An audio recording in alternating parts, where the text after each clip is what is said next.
Todas as segundas, às 18 horas e aos domingos, às 8 horas da manhã, aqui na Rádio Comunidade, você tem um encontro marcado com a doutrina espírita, o Centro Espírita Friburguense no ar. O ensinamento dos espíritos superiores através das palestras realizadas no Centro Espírita Friburguense, trazendo até você a codificação de Allan Kardec. Todas as segundas, às 18 horas e aos domingos, às 8 horas da manhã, o Centro Espírita Friburguense no ar.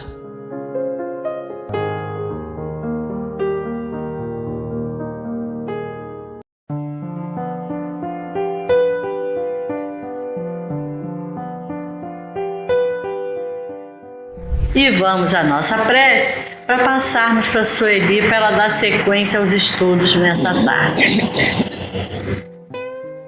Deus querido Pai, agradecidos estamos por mais essa tarde, por mais esta oportunidade de aqui estarmos.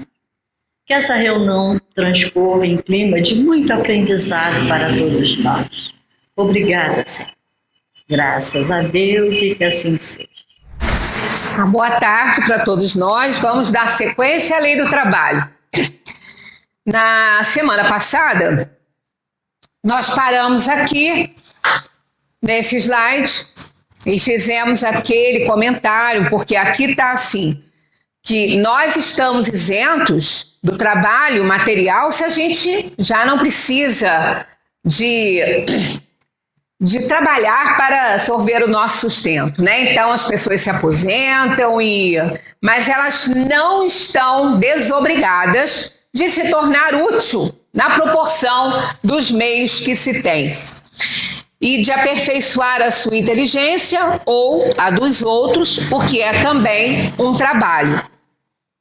Então, quantas pessoas, né, dentro da sua área de ação mesmo, quando se aposentam, fazem trabalhos voluntários, ensinando aquilo que já fazia antes, né, a pessoas que não têm recursos. Então, a gente nunca está isento de trabalhar. A gente vai trabalhar e deveria trabalhar até o último minuto da nossa vida. Perguntar a São Francisco de Assis, se ele soubesse que ele ia morrer no dia seguinte, o que ele faria? E quando o jovem fez essa pergunta para ele estava cuidando do jardim, ele estava plantando suas plantinhas e cuidando do jardim. Sem contar que São Francisco já estava cego, né? Porque ele teve muitos problemas de saúde, ele teve hanseníase, ele teve muitos problemas. Então, perto, né, da sua morte, ele já estava muito doente, ele já nem enxergava mais quase. E ele respondeu para o jovem que ele continuaria ali, plantando no canteirinho dele, cuidando da terra, cuidando das plantinhas. Então, a gente trabalha o tempo todo e deveria ser dessa forma. Não mais com aquela obrigatoriedade do horário, não é? Porque às vezes a gente precisa também de um tempo para se cuidar, porque muitas vezes aquele que vai trabalhando, ele tem tantas atividades que ele nem tem muito tempo de se cuidar, mas ele precisa continuar num trabalho para continuar desenvolvendo a sua inteligência, né? Continuar no seu trabalho de aperfeiçoamento, que a gente sempre aprende. Todos os dias a gente aprende alguma coisa. Então, a gente terminou aqui, falamos daquelas citações de Platão, né, sobre o mundo das ideias, né, porque o mundo das ideias é o mundo divino, né, são as ideias divinas, que quando chegam até nós, a gente deturpa, a gente mexe daquilo ali e ela não chega como deveria chegar, né? E aí, aqui está assim, se o homem a quem Deus concedeu bens suficientes para assegurar sua subsistência, não está obrigado a comer o pão com o suor da fronte. A obrigação de ser útil aos seus semelhantes é tanto maior para ele, quanto a parte que lhe coube, por adiantamento lhe der maior lazer para fazer o bem. Então a gente tem mais tempo, né? A gente tem mais tempo.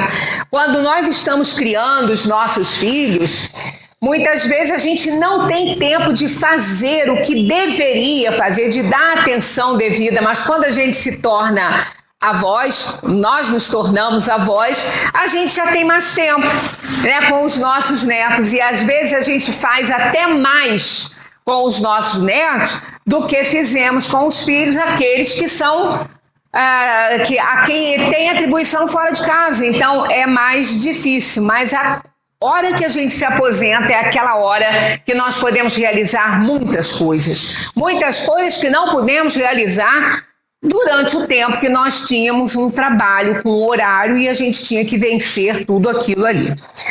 Bem, para a próxima questão, está aqui a pergunta 681 dos espíritos, de Kardec aos espíritos. A lei da natureza impõe aos filhos a obrigação de trabalhar para os pais? É interessante aqui, Kardec põe a palavra obrigação, né? E isso faz, porque poderia ser assim, a lei da natureza impõe aos filhos trabalhar para os pais, mas ele acrescentou a palavra obrigação. Isso muda muita coisa, né? Impõe aos filhos a obrigação de trabalhar para os pais, e eles respondem que certamente. Não só trabalhar, eles têm obrigação, é um dever moral cuidar dos pais. Então tá aqui, ó, eis porque Deus fez do amor filial e do amor paterno um sentimento natural, a fim de que, por essa afeição recíproca, os membros de uma mesma família sejam levados a se auxiliarem mutuamente. Ó, mutuamente. Então não é só aquele que vai ficar lá e está exigindo os cuidados de todos para ele, né? Só que ele não faz a parte dele. Então esse mutuamente aqui é muito importante na resposta que os espíritos deram a Kardec. É o que, com muita frequência, não se reconhece em vossa atual sociedade. Então a gente às vezes não vê esse cuidado dos filhos para com os pais. E isso já vem, né, de muito tempo, né? Eu agora não tenho muito contato com o laje assim de aquisição de pessoas, internação de pessoas, mas quando o laje era Abrigo Amor a Jesus, né, o Lar das Meninas, quando isso estava sob a nossa responsabilidade aqui do Centro Espírita, porque para quem ainda não sabe, foi o Centro Espírita que fundou aquela casa, aquele abrigo, em 1925. Foi fundado por esta casa aqui. E durante 60 anos foi mantido por essa casa aqui. E a gente observava muitas vezes como as pessoas, os filhos, abandonavam seus pais lá no abrigo. Eu me lembro como se fosse hoje, eu tinha uma senhora que quando a gente ia lá fazer visita e conversar com eles, tinha uma senhora que ela acordava de manhã, se a gente chegasse lá pela manhã, ela já estava toda arrumada. Ela estava já de banhozinho tomado, toda arrumada, cabelo arrumado, ela pedia para ajudar ela a arrumar aquilo tudo. E quando a gente chegava, que a gente entrava no quarto dela, ela falava assim: eu já estou prontinha para esperar o meu filho, porque ele vai aparecer. Hoje é capaz dele vir. Sabe quando que ele foi? Nunca. Essa senhora desencarnou sem nunca ter recebido a visita do filho que tanto ela amava e tanto ela esperava. E aí, ninguém está aqui julgando, né? Mas a gente sabe que não é aí, a gente não faz juízo de valor, mas o julgamento em vista, né, só de conhecer essa história e de vivenciá-la durante muitos anos lá, porque ela fazia isso todos os dias. Depois quando ela ia dormir, ela acordava de manhã e repetia sempre. Ela estava sempre arrumada, ela se arrumava, se penteava, se vestia, porque ela dizia que queria levar ela para passear. Então a gente vê que é muito triste, né? E isso já tem muito tempo. E parece que isso até piorou, né? Parece que até piorou um pouquinho esse comportamento aí das pessoas. Não é que a pessoa piorou, são as atitudes que possam ter piorado, mas são outras pessoas, né? Então, senão a gente pode pensar numa retrogradação da alma. Não, aquelas pessoas continuam ou melhoram ou não, mas outras vêm com o mesmo comportamento e com comportamento até piores a respeito disso. Então, há uma obrigação, porque os pais envelhecem e muitas vezes adoecem. Agora, principalmente, a gente está vendo muito adoecimento na terceira idade. Falam que a terceira idade é a idade feliz. Não é feliz, é uma idade bastante complicada. O organismo está muito debilitado e sempre fica mais adoecido do que quando era jovem.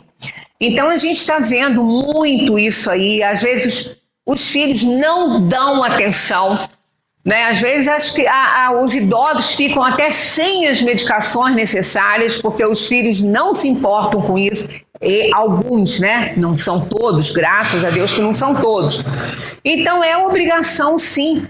A gente não pode abandonar, a gente não abandona nenhum animal doente na rua. Como é que a gente vai abandonar os pais que estão idosos e doentes?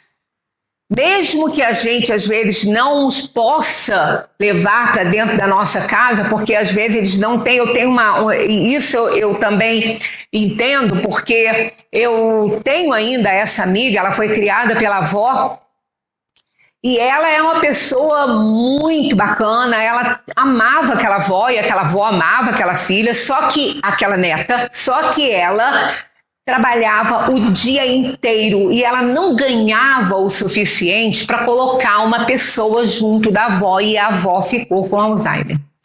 E ela não tinha como, então por algumas vezes a avó saiu de casa, poderia ter sido atropelada.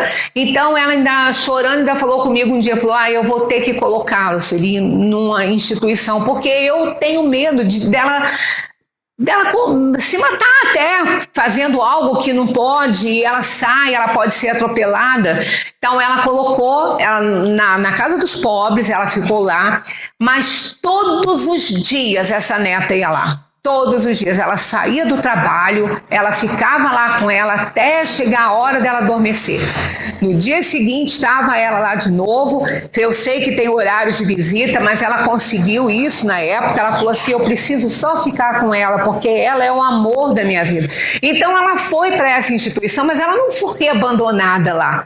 Ela ia todos os dias até que um dia a avó desencarnou e ela estava presente nesse momento. Então isso aí é um cuidado que se tem. Às vezes a gente não pode manter na nossa residência por várias questões, né?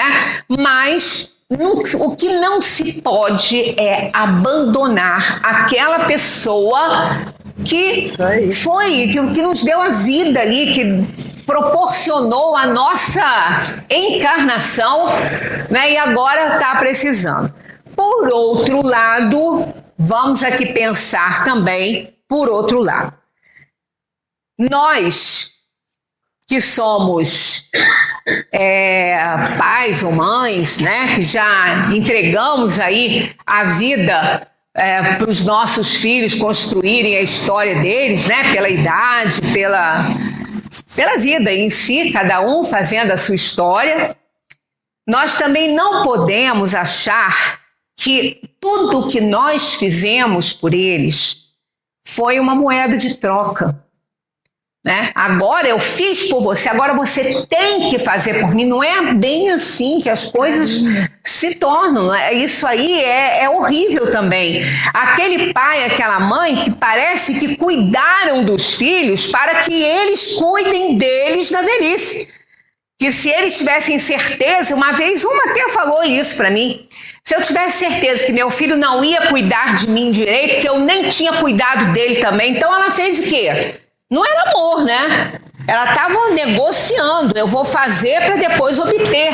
Então não é dessa maneira. Os filhos têm obrigação de cuidar dos pais, mas os pais precisam amar e cuidar dos seus filhos por amor, para atender aquilo que eles escolheram quando, na escolha das provas ao reencarnar, eles separaram com muito carinho isso aí. Aquelas almas que eles trariam para a Terra para um reajuste. E é muito comum isso.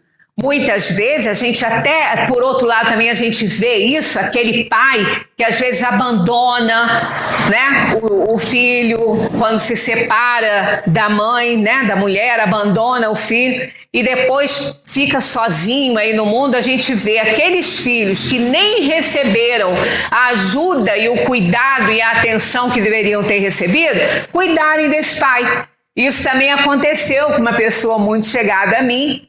E ela falou assim, agora, quem que está cuidando dele? São meus filhos, né? Aí, e ela ainda falou, e eu ainda fico feliz com isso, porque é sinal que a gente os criou muito bem, E realmente, né? Então, a gente não pode ficar negociando amor, né? O amor não tem negociação, ele não tem nem medida ele tem, né? A gente não pode mensurar o amor. Quando perguntaram a Santo Agostinho, porque ele falou ama e faça tudo o que quiser, parece estranha essa frase, né? Porque faz tudo o que quiser. Ué, mas quem ama não vai fazer mal. Porque amor é amor. Amor de verdade, quem tem, nunca vai fazer mal para ninguém. Então pode fazer tudo o que quiser, porque só vai querer coisas boas. Aí perguntaram para ele, mas qual é a medida do amor? E ele falou, o amor é sem medida. Não existe mensuração para o amor. É amar sem medida. Foi a resposta dele, né? Qual é a medida do amor? E ele falou, amar sem medida. Então esse é o amor que existe entre pais e filhos quando ele existe. Porque quando ele não existe, aí tudo muda. Porque às vezes o comprometimento dessas almas que vem no núcleo principal ali da família, né? Como filhos ali, biológicos ali, às vezes o processo é tão complicado de resgate que às vezes até resistiram a uma tentativa de aborto. Porque o choque fluídico é tão grande que pode até acontecer, ou por intenção ou não, por choque fluídico mesmo. Às vezes acontece o aborto natural por choque fluídico daquela alma que está reencarnando naquela família com muitas dívidas a resgatar entre pais e filhos. Por isso que muitas vezes a gente vê coisas que a gente fala, gente, mas como é que pode um casal tão bom, tão equilibrado, né, tão assim, obediente às leis de Deus, pelo menos aos nossos olhos, ter filhos tão complicados, ou pelo menos que seja um só tão complicado, que recebeu a mesma educação dos outros. Mas isso não quer dizer tudo, porque a alma não é igual a dos outros. Os pais, eles dão os corpos, a genética, mas quem organiza aquelas provações e expiações que o espírito escolheu ao reencarnar é a alma no momento em que aquele corpinho está se formando. É a alma, é o espírito que coordena isso aí. Então, se ele vai ter determinada doença, isso aí vai ser no momento certo, mas por organização do espírito no decorrer da formação daquele corpo. Mas a parte moral, não.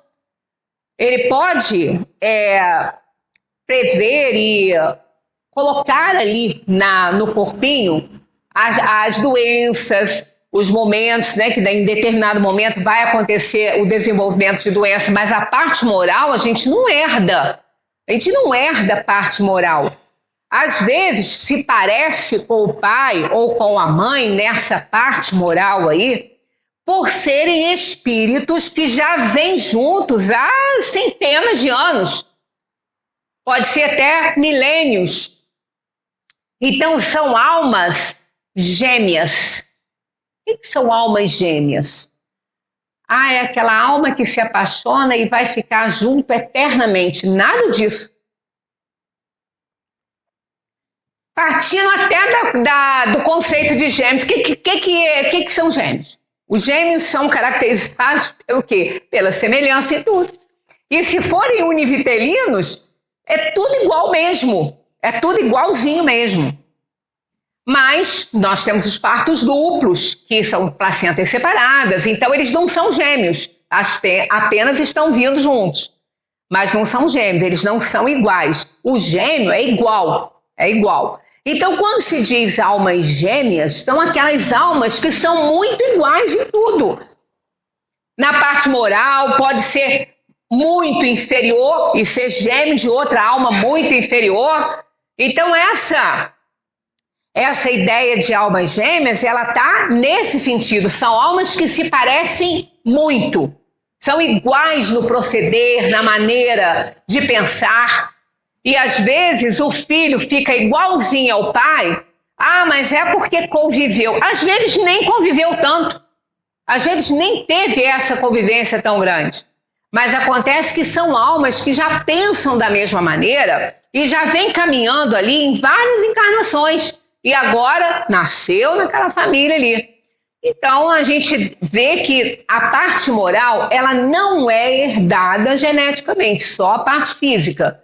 Mas a gente sabe que essa questão da moralidade é que vai dando a cada um aquela certeza e aquele dever de cuidar realmente de quem precisa, principalmente sendo dos pais.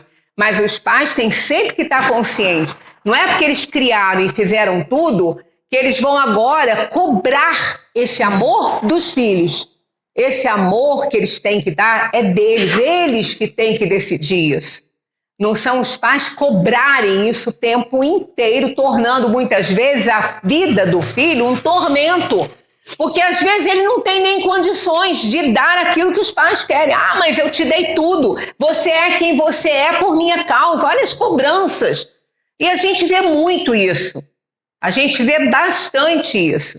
É só a gente prestar atenção na situação que a gente vai vendo, né? Então isso aí fica bem claro que os filhos têm a obrigação de cuidar dos seus pais. Mas os pais precisam compreender que tudo o que eles fizeram para os filhos não era uma moeda de troca, né? Não foi uma moeda de troca para depois eles cobrarem dos filhos todo o amor que eles deram a esse filho. Os filhos precisam entender que precisam cuidar, mas os pais precisam entender que não precisam cobrar e nem devem cobrar. Porque aí estão cobrando amor. E amor não se vende. Não se compra, não é? Amor, não. Pode outros sentimentos, sim, mas amor, não. Então, mudando. É responsável também pela exploração, quer dizer, a pessoa, né? É responsável também pela exploração do trabalho alheio sem justa retribuição, porque transgride a lei de Deus. Essa questão é responsável também pela exploração do trabalho alheio, sem justa retribuição, seria um trabalho escravo. Mas não é só nesse extremo, não. Muitas vezes nós fazemos isso inconscientemente, achando que está acertando. Foi também o que aconteceu com alguém que depois veio conversar comigo e falar assim, mas eu não sabia que eu estava errando. Quando ela me contou, eu falei assim, mas você teve aí uma atitude que não foi muito legal pela lei de Deus, né? Pela lei do trabalho, que é uma lei divina. Ela trouxe uma menina do interior, né? Que tinha muitos irmãos e os pais não estavam conseguindo nem alimentar todos aqueles filhos, então eles conheciam essa família e os pais dessa menina pediram para que eles trouxessem essa menina, uma das meninas com eles, para que ela pudesse colaborar com eles e eles pudessem dar a ela uma assistência que eles não estavam podendo dar. Então eles fizeram isso com todo carinho, colocaram a menina em casa e deram tudo que ela precisava, com assistência médica, né, dentária, tudo direitinho. E ela, inclusive, eles puseram ela na escola, a menina tinha tudo, mas ela era uma doméstica, ela era uma empregada doméstica. Ela cozinhava, ela limpava, ela lavava, né? E ela tinha tudo, mas era assim. Então era uma troca. Ela fazia tudo, né, por eles, e eles faziam tudo por ela, mas era aquela troca ali, era uma troca que, no fundo, não era tão justa. Porque será que tudo que aquela família estava oferecendo era o que ela queria, era o que ela precisava? Então, o que a família tinha que fazer pela lei divina e pela lei do trabalho? Pagar, dar toda a atenção a essa menina em casa, mas pagar um salário para ela. E com o salário que ela ia ganhar, ela ia decidir o que ela queria fazer, o que ela queria comprar, o que ela gostava mais com o salário dela. Ela teria essa dignidade. Então ali ela ficava submetida à vontade da família, ela não tinha um dinheiro nenhum para comprar nada, né? Até que um dia essa menina conheceu um rapaz, que ela cresceu, conheceu um rapaz e ainda estava nessa mesma situação, e o rapaz falou: mas você não recebe pelo trabalho que você faz? Ela falou: não, porque eles me dão tudo. Ele falou: mas isso não está certo. Aí ela falou que o rapaz deu a ideia dela colocar a família na justiça. E isso aconteceu. E ela chorava falando: eu fiz tudo por ela, eu dei tudo a ela. Eu falei: mas você não deu o principal, você não pagou essa menina pelo trabalho dela. Você tinha que ter pago. E o que você pudesse oferecer além, ótimo, mas ela merecia ganhar pelo trabalho que ela fazia. Então era um trabalho de exploração sem que eles achavam que fosse. Eles não estavam entendendo que aquilo era uma exploração, mas é uma exploração. Mas eles não estavam entendendo isso. Aí depois ela nem ficou chateada com a menina, depois ela entendeu realmente, ela falou assim: é verdade, pensando por esse lado. Então quantas coisas nós fazemos porque a gente não entendeu ainda. Não eram pessoas ruins, eram pessoas que achavam que estavam acertando com a menina, né? Que estavam fazendo, e ela era bem cuidada. Mas ela não era tratada como a filha, porque a filha desse casal não cozinhava, não lavava, não passava. Ela tinha as coisas, mas ela tinha que trabalhar para ter aquilo. Então é justo que ela recebesse um salário pelo trabalho dela. Então isso é uma exploração do trabalho alheio. Não é só aquele trabalho escravo mal intencionado que às vezes a gente vê, né, que estoura aí na mídia, um lugar em que as pessoas não tem nem lugar para dormir, nem para comer, mas trabalham em troca de ter aquele canto ali para dormir e uma comida horrível. Isso é um trabalho escravo, consciente mesmo, né? Aí esses lugares são descobertos, essas pessoas são assistidas, esse é o trabalho escravo mesmo. Mas um trabalho de exploração também é não pagar, né, pelo preço justo as coisas que a gente compra, né? Olha só, a riqueza, sob qualquer aspecto considerada, é bênção que Deus concede ao homem para a sua felicidade e que lhe compete bem utilizar. Então, muitas vezes a gente fala assim: mas o problema é dinheiro. Dinheiro que é o problema. Dinheiro é a desgraça do mundo. Claro que não. O dinheiro é a salvação. Alguém consegue fazer alguma coisa sem o dinheiro?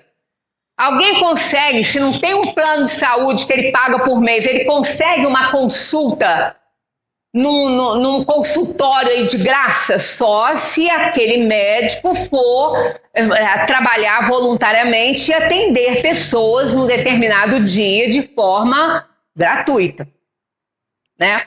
E acontece muito. Algumas instituições que cobram um preço bem menor pela consulta e tudo, mas sempre o dinheiro está ali. Você vai a um supermercado, você tem que pagar o que você compra.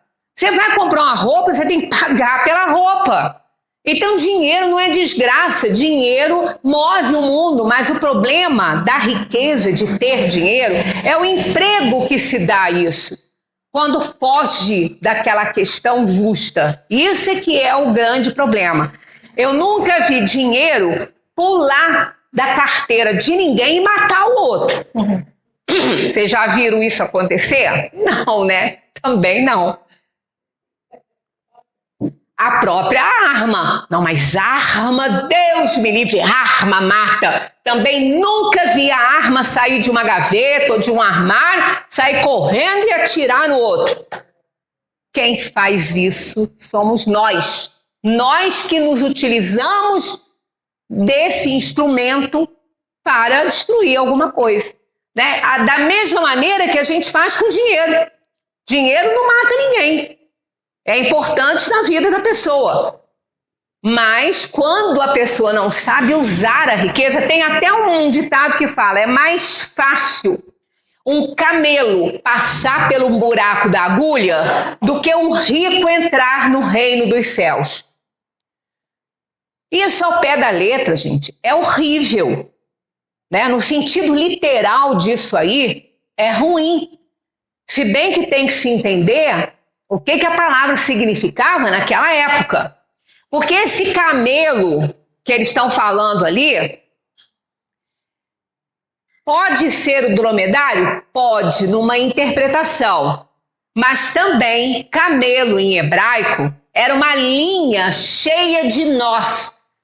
Que o animal ficou com esse nome por causa daquele nó que ele tem no cangotinho dele ali. Mas é nó, né? Camelo é nó. Então, pode-se ter duas interpretações para isso aí.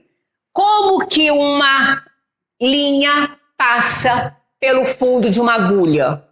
Quando os nós são desfeitos, ela passa. Então, é quando a pessoa sabe usar a riqueza dela, ela não dá nó na vida dela. E ela entra no reino do céu. Porque tudo é emprestado para nós. A gente vai ver isso aqui no outro slide. Então, ela desfazendo os nós, essa linha passa pelo buraco da agulha. Mas tem também uma outra interpretação, que é o próprio animal passando pelo buraco da agulha. Aí, já a necessidade é de se compreender o que é buraco da agulha. Que pode não ser aquele buraquinho da primeira interpretação, que é uma agulha mesmo. Na época de Jesus, na época do Cristo, lá para trás, agulha era uma porta muito estreita e muito alta. Ela tinha o feitio mesmo da abertura da agulha, por isso que ela se chamava agulha. Era uma porta muito estreitinha, que passava o animal. Ele passava, mas na época, esses animais, eles eram meios de transporte e eles carregavam tudo aquilo que o seu dono comprava. E quando ele estava carregado em excesso, ele não conseguia passar por aquela porta estreitinha, por aquela agulha. Aí o que tinha que acontecer? O dono tinha que descarregar o animal, deixar só o necessário, mas descarregar o excesso para que ele então pudesse entrar pela agulha. E ele passava. Passava depois que tirava todo o excesso. Olha só, o excesso. Então, olha a lição disso aí. É o mesmo que não saber usar a riqueza. No fundo, a explicação é a mesma da outra interpretação que se dá quando desfazemos os nós. Quando nós desfazemos os nós da nossa vida, a gente entra no reino do céu. Né? Aí a linha passa pelo buraco da agulha. E lá o animal, quando o dono se desfaz daquele excesso, ele tira aquilo tudo que não há tanta necessidade, o camelo passa pelo buraco da agulha. Então o problema não é a riqueza, é como se usa a riqueza. É o fim que se dá àquela riqueza. Ora, quando nós reencarnamos, nós fazemos escolhas de provas. E se não fosse assim, Deus ia ser injusto, né? Porque uns nascem numa comunidade violentíssima, enquanto outros nascem na realeza, né? Aí tem sangue azul nascendo na realeza. Aí Deus é injusto, então, porque vai fazer aquele nascer numa comunidade violenta, sem ter o que comer muitas vezes e ter que, às vezes, fazer coisas que não deve para poder arrumar uma comida, o que não é sempre assim, claro que não. E o outro nasce na realeza, aonde ele encontra tudo e é muita, né, muito esbanjamento e muito tudo, que ele nem conhece a necessidade. Foi até isso que levou Buda para o mundo. Porque ele era um príncipe, ele morava dentro de um castelo onde ele não via o sofrimento. Mas ele sabia que nem todos tinham o que ele tinha. Nem todos tinham o que ele tinha. E ele então quis ver isso. E ele quis sair para o mundo para ver isso. Foi quando ele saiu do seu castelo, daquele mundo, né, dourado, para as necessidades da rua. Foi ali que ele teve, né, o seu chamado atendido, né? Ele teve o início da redenção dele para o que ele veio fazer nesse mundo. Então ele se tornou uma pessoa que buscava o conhecimento, buscava o que deveria fazer para ser salvo e não através do dinheiro. E aí ele se tornou o iluminado, porque Buda é o iluminado no budismo, né? É o líder do budismo. Então isso aí é que as pessoas precisam entender, que a riqueza em si, ela não é o suficiente para uma pessoa ser feliz. Até porque o significado da palavra felicidade, lá no seu início, antes dela perder os seus sentidos, né, todos, ela significava fertilidade. Felicidade era sinônimo de fertilidade, lá atrás. Então, de doação. Por quê? Fertilidade é para ter, para doar. Então, o conceito de felicidade caiu para nós de uma maneira muito equivocada.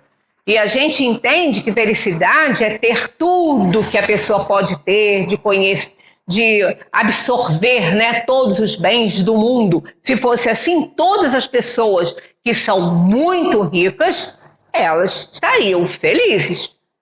E isso não é verdade. Não é? Isso não é verdade. Um grande exemplo que a gente teve nos nossos dias, né, sem contar lá para trás, foi a própria princesa Diana, que era uma mulher que não faltava absolutamente nada para ela. Ela era linda, uma verdadeira princesa no sentido literal da palavra.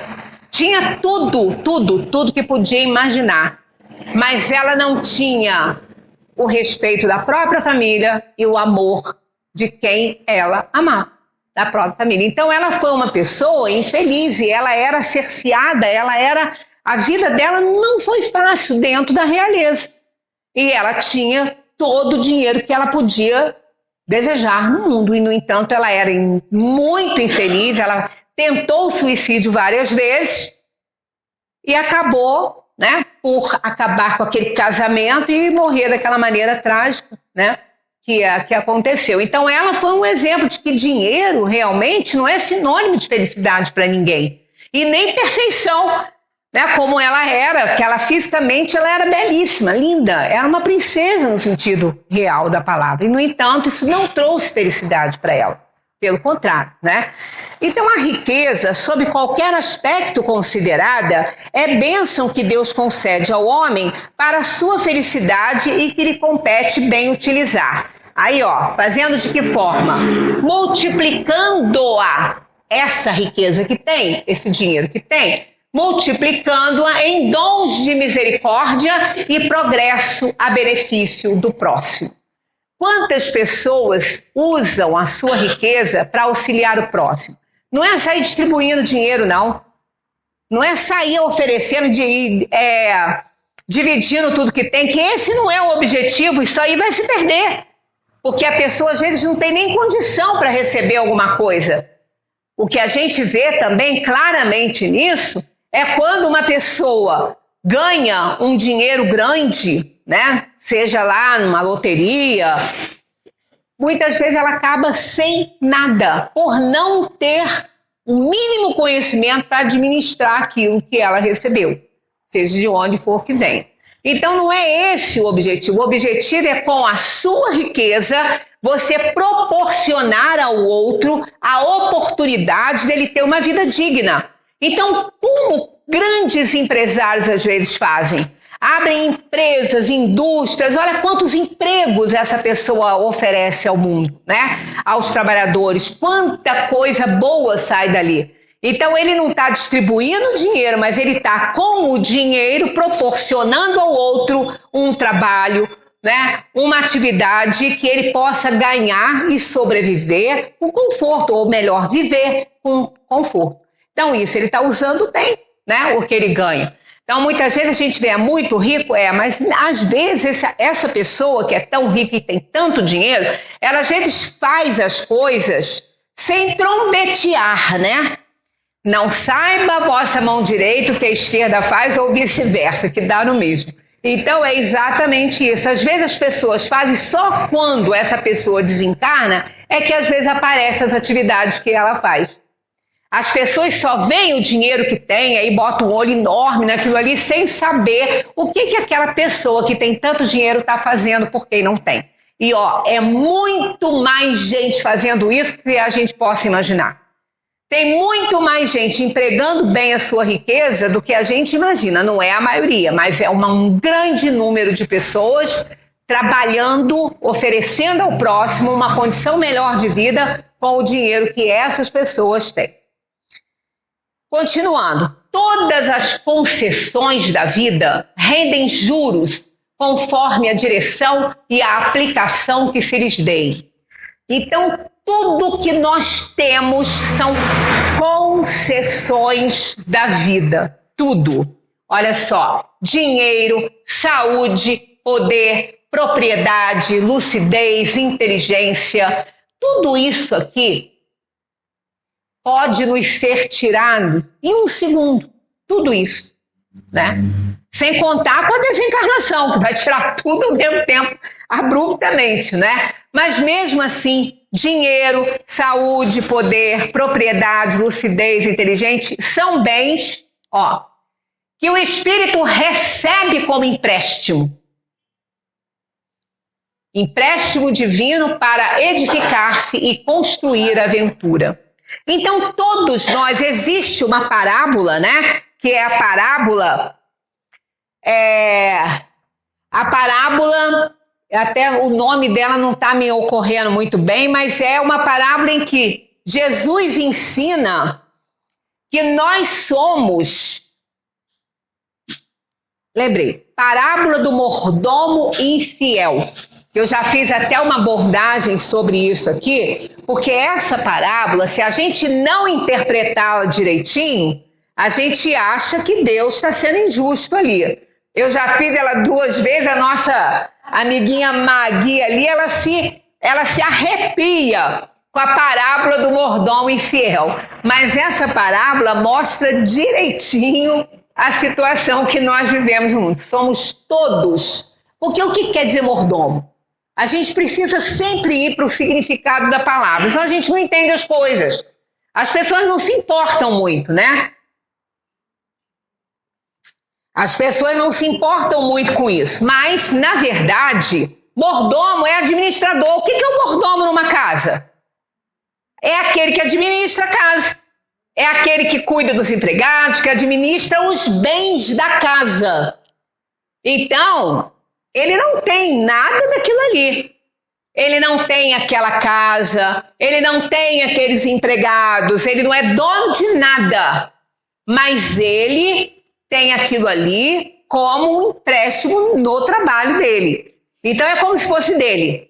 E os patrões falam, cuide dos empregados como se eles fossem seus, da casa como se ela fosse sua. Então o mordomo é um administrador.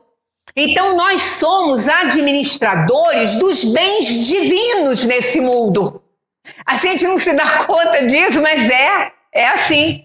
Somos administradores, somos os mordomos, os administradores dos bens divinos. E quais são os bens divinos?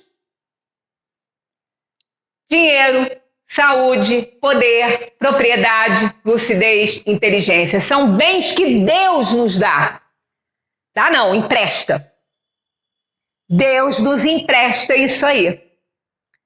Dinheiro, saúde, poder, propriedade, lucidez e inteligência. Agora, não vamos achar que a gente pode não reunir todos esses bens, mas um a cada tempo a gente recebe, né?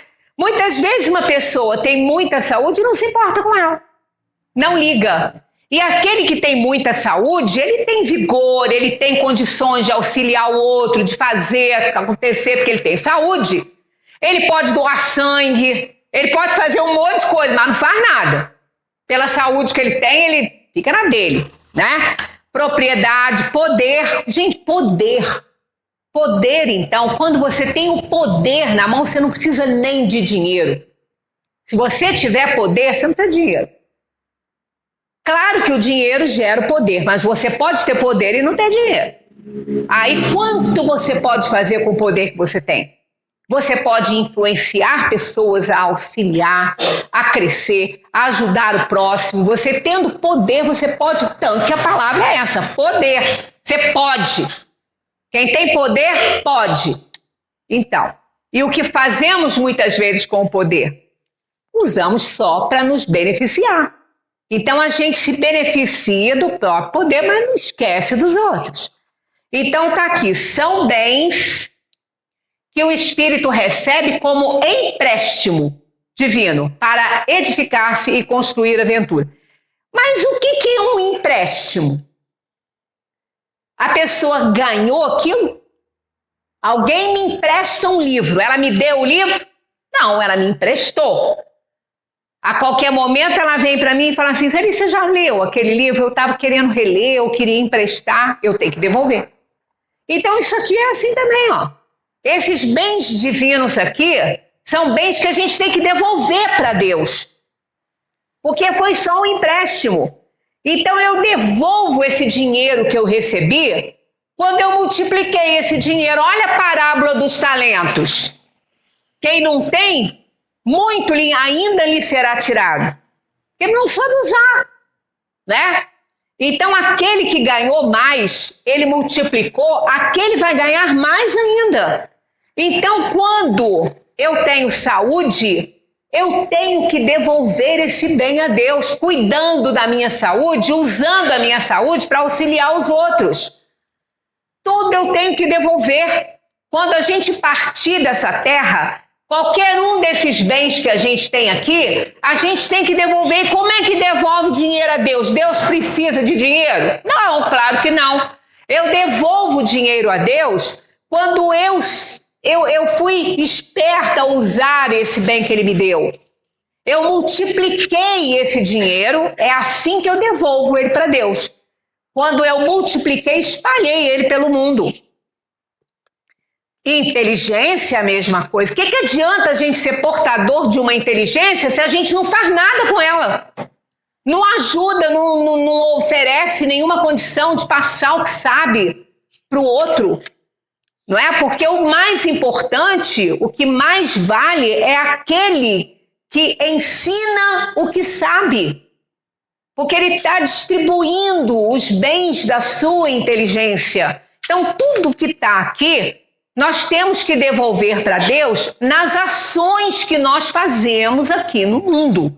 Porque Deus tem tudo isso e não precisa do que a gente dê isso para Ele. Mas nós vamos dar na forma da generosidade, da caridade, da solidariedade no mundo. E aquele que possui seus bens e não oferece, não tem esses bens multiplicados para oferecer para Deus, vai ter que reencarnar numa nova escolha de provas, e aí ele vem com muito mais dificuldade. Porque ele vai vir com um talento que ele não vai poder desenvolver. Ele tem o talento, mas ele não vai conseguir trabalhar naquilo. Ele não, por mais que ele trabalhe, ele não vai conseguir, se era o dinheiro, ele não vai conseguir nem para o próprio sustento com dignidade.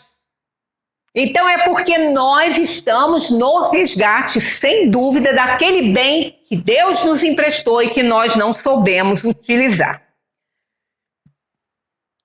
É necessário multiplicar, através do trabalho e pela ação benéfica, todos os bens do corpo, da mente e do espírito.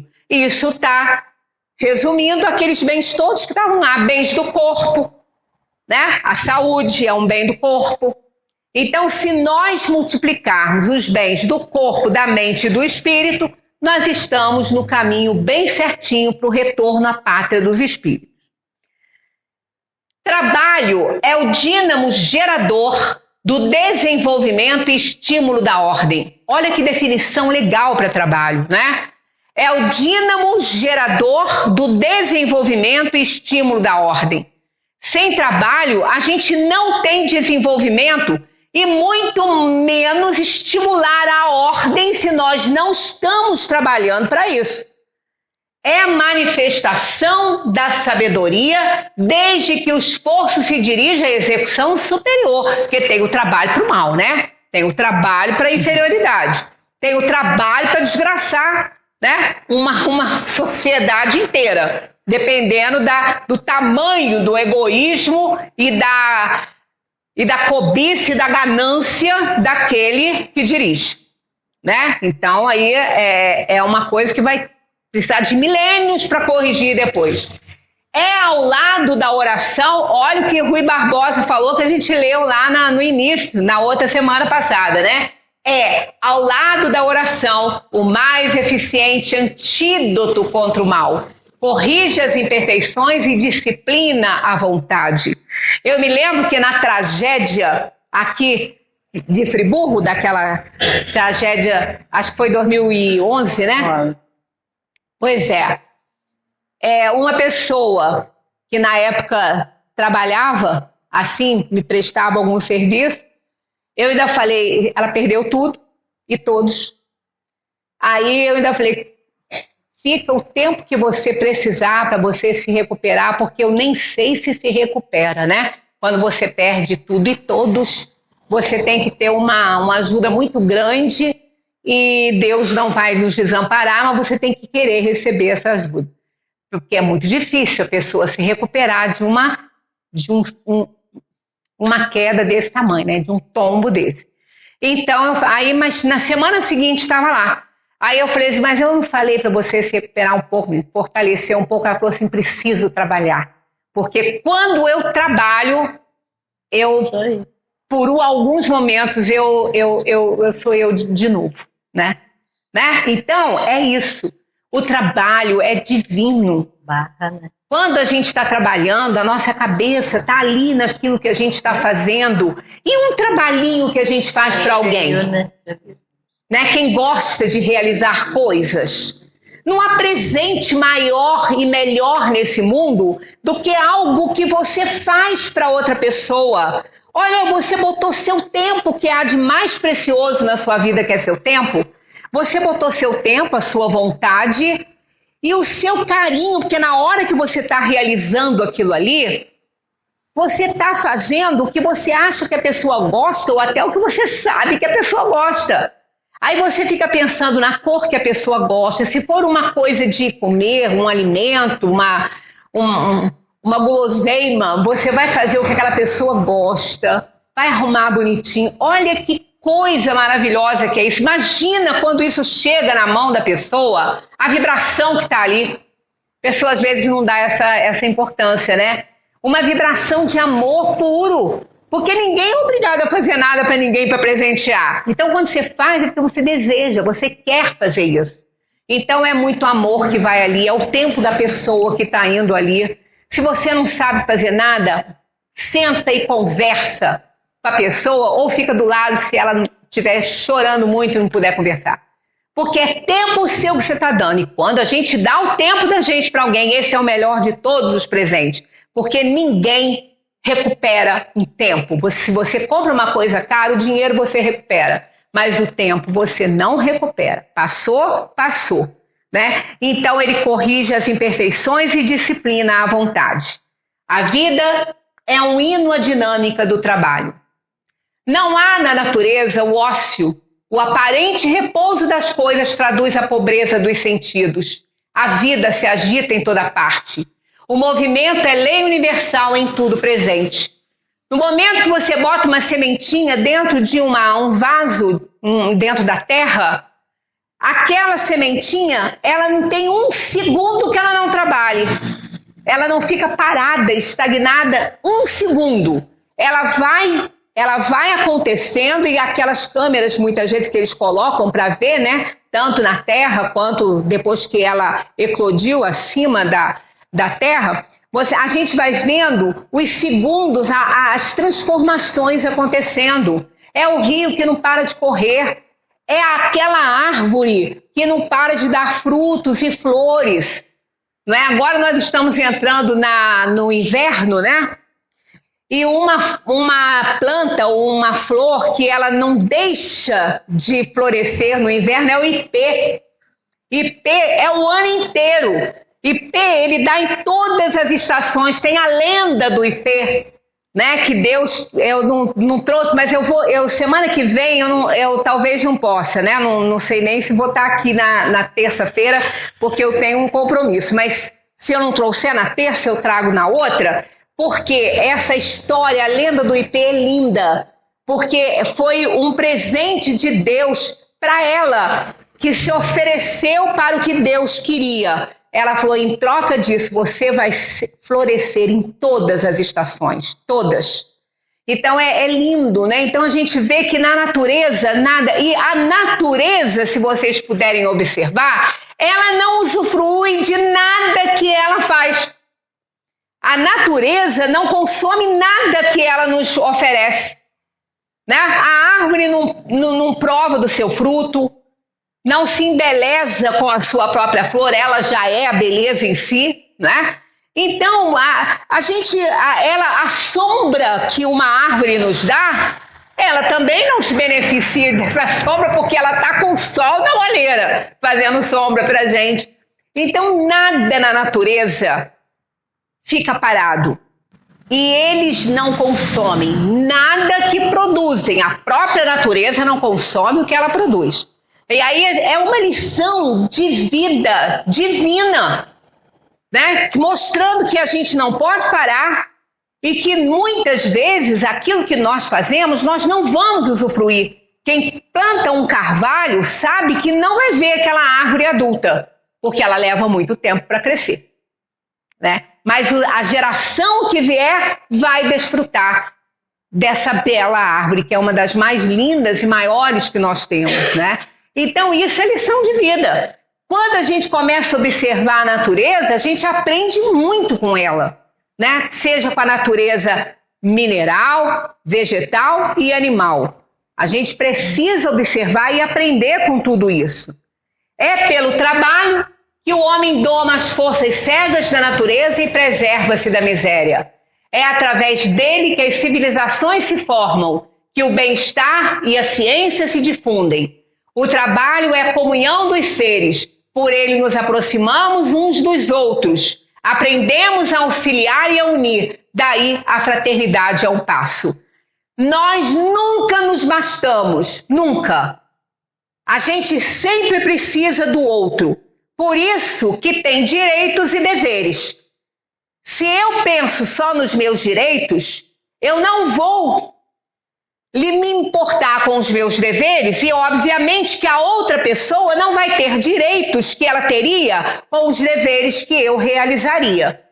Então, direito e dever, ele lidera a nossa atitude no mundo, não é? Por isso é que nós não nos bastamos. Para que os nossos direitos sejam respeitados, alguém tem que trabalhar para isso.